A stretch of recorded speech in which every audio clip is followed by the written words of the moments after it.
প্রিয় দশম শ্রেণীর শিক্ষার্থী বন্ধুরা, আজকে এই ভিডিওতে নিয়ে এসেছি লাইফ সায়েন্স প্রশ্নপত্রের আলোচনা নিয়ে। তো এই প্রশ্নপত্রটি একটি স্কুলের, এখানে যে প্রশ্নগুলো রয়েছে সেগুলো আমি লাইন ধরে ধরে আলোচনা করছি। যেহেতু আমি সায়েন্সের টিচার নই, তাই এখানকার প্রশ্নের উত্তরগুলো আমি বলতে পারছি না, এর জন্য আমি আন্তরিকভাবে দুঃখিত। তোমরা কোনো প্রশ্নের যদি অসুবিধা থাকে বা ডাউট যদি থাকে, তোমরা তোমাদের গৃহ শিক্ষক বা শিক্ষিকার সাথে পরামর্শ করতে পারো। এবং এই প্রশ্নপত্রগুলো দেখলে তোমার নিজের মধ্যে যেরকম কনফিডেন্স বাড়বে, তেমনি কিন্তু কতটা ইমপ্রুভ হয়েছে সেটাও কিন্তু তোমরা বুঝতে পারবে। তো কথা না বাড়িয়ে চলো এবার আমাদের মূল আলোচনাতে যাওয়া যাক। দেখো, তোমাদের পরীক্ষা হবে 90 নম্বরের এবং সময় থাকবে 3 ঘন্টা 15 মিনিট। বিভাগ কতে কি প্রশ্ন এসছে? 1 নম্বর প্রশ্ন, স্যাটেলাইট থাকে ক্রোমোজোমের কোন অংশে? 2 নম্বর, নিম্নলিখিত কোন জীবের ক্ষেত্রে খণ্ডীভবন দেখা যায়? 3 নম্বর, মানুষের ক্ষেত্রে নিম্নলিখিতগুলির মধ্যে কোনটি একজন স্বাভাবিক পুরুষের ক্ষেত্রে প্রযোজ্য? 4 নম্বর, কোনটি সমসমস্ত অঙ্গের উদাহরণ নয়?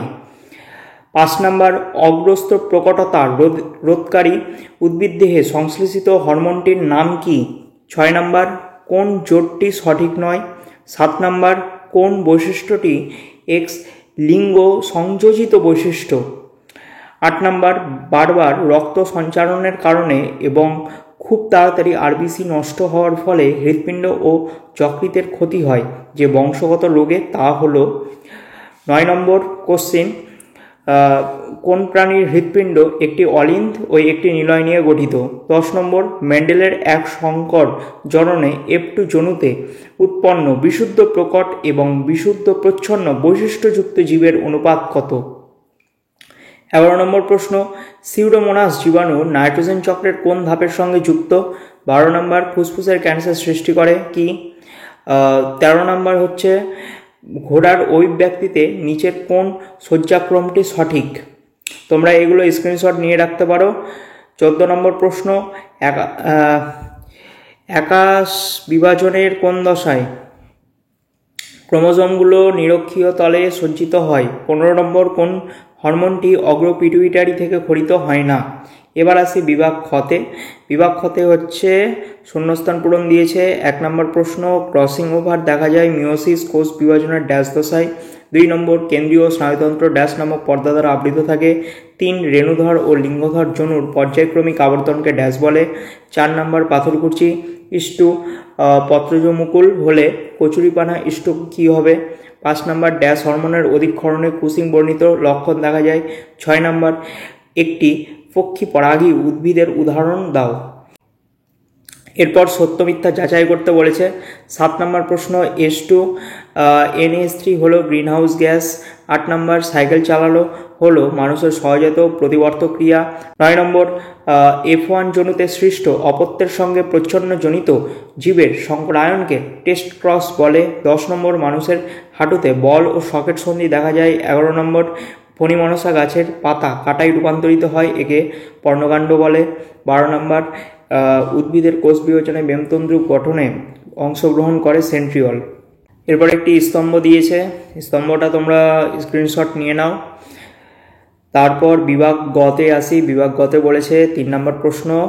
1 নম্বর প্রশ্ন বলেছে পার্থেনোকার্পির সঙ্গে পার্থেনোজেনেসিসের পার্থক্য লেখো। 2 নম্বর, থ্যালাসেমিয়া হলো এক্স ক্রোমোজোম বাহিত প্রচ্ছন্ন রোগ, এটা সত্য মিথ্যা যুক্তিসহ নিরূপণ করতে বলেছে। 3 নম্বর, কোনো সপুষ্পক উদ্ভিদের পাতার মেসোফিল কলার ক্রোমোজোম সংখ্যা 18 হলে ডিম্বাণু এবং শস্য নিউক্লিয়াসে ক্রোমোজোম সংখ্যা কত? 4 নম্বর, রুই মাছের অভিযোজনে পটকার গুরুত্ব লেখো। 5 নম্বর, বিবাহ পূর্বে জেনেটিক কাউন্সিলিংয়ের প্রয়োজনীয়তা হয় কেন? 6 নম্বর, ফটোনাস্টিক এবং ফটোট্রপিক চলনের উদাহরণসহ একটি পার্থক্য লেখো। 7 নম্বর, মাইক্রো প্রোপাগ্রেশন বলতে কি বোঝো? এবং 8 নম্বর প্রশ্ন বলেছে NTCA কি, ইহার কাজ কি? 9 নম্বর, বেটে মটর গাছগুলোর সবসময় খাঁটি হয়, কথাটি ব্যাখ্যা করো। 10 নম্বর, উদ্ভিদের অঙ্গজ বংশবিস্তারের একটি সুবিধা এবং একটি অসুবিধা উল্লেখ করো। 11 নম্বর, ওই ব্যক্তি সম্পর্কিত ডারউইনের মতবাদের দুটি সীমাবদ্ধতা উল্লেখ করো। 12 নম্বর, জলাভূমিকে প্রকৃতির বৃক্ষ বলা হয় কেন? 13, স্নায়ুকোষের অ্যাকশন ও ডেনড্রনের মধ্যে একটি গঠনগত ও একটি কার্যগত পার্থক্য লেখো। 14 নম্বর নাইট্রিফিকেশন কাকে বলে। 15 মৌ নৃত্যের তাৎপর্য লেখো। 16 নম্বর প্রাত্যহিক জীবনে উপযোজনের গুরুত্ব লেখো। 17 নম্বর ইউক্রোমাটিন ও হেটেরোক্রোমাটিনের মধ্যে পার্থক্য লেখো। বিভাগ ঘতে আসি এবার। বিভাগ ঘতে ছবি দিয়েছে, দেখো 1 নম্বর প্রশ্ন, একটি মানব অক্ষিগোলকের লম্বচ্ছেদের ছবি এঁকে নিম্নলিখিত অংশগুলো চিহ্নিত করো, অথবা একটি প্রাণীকোষের মাইটোসিস বিভাজনের মেটাফেজ দশার পরিচ্ছন্ন চিত্র অঙ্কন করো। 2 নম্বর প্রশ্ন বলেছে ম্যান্ডেলের এক সংকর জড়নের পরীক্ষাটি চেকার বোর্ডের সাহায্যে উল্লেখ করো এবং জিনোটাইপ ও ফিনোটাইপের অনুপাত নির্ণয় করো। থ্যালাসেমিয়া রোগীদের হিমোগ্লোবিনের গঠন বদলে যায় কেন, এর সাথে কোশ্চেন দিয়েছে। আবার অথবা দিয়েছে যে উদ্ভিদ কোষ এবং প্রাণীকোষের সাইটোকাইনেসিসের দুটি পার্থক্য লেখো। মিওসিস না হলে কি অসুবিধা হবে। 3 নম্বর প্রশ্ন, পিতামাতা দুইজনেই স্বাভাবিক কিন্তু তাদের হিমোফিলিয়া আক্রান্ত সন্তান জন্মালো, এটি কিভাবে সম্ভব, ক্রসের মাধ্যমে দেখাও।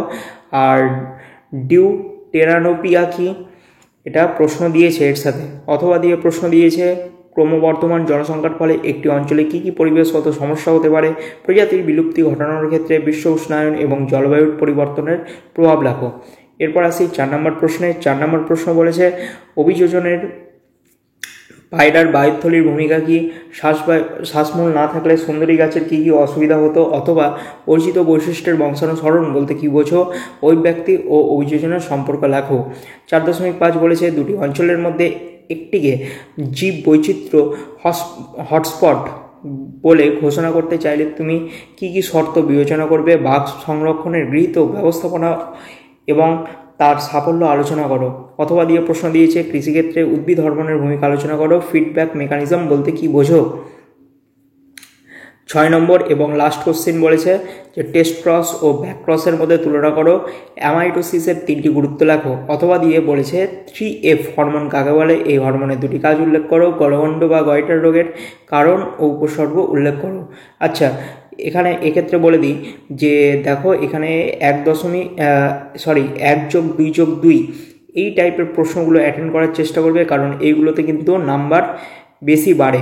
ওকে, তো আজকে এই ভিডিওটি এই পর্যন্তই। ভিডিওটি ভালো লাগলে অবশ্যই একটা লাইক করো। চ্যানেলে নতুন হলে চ্যানেলটিকে অবশ্যই সাবস্ক্রাইব করে পাশের বেল আইকনে ক্লিক করতে একদমই ভুলো না।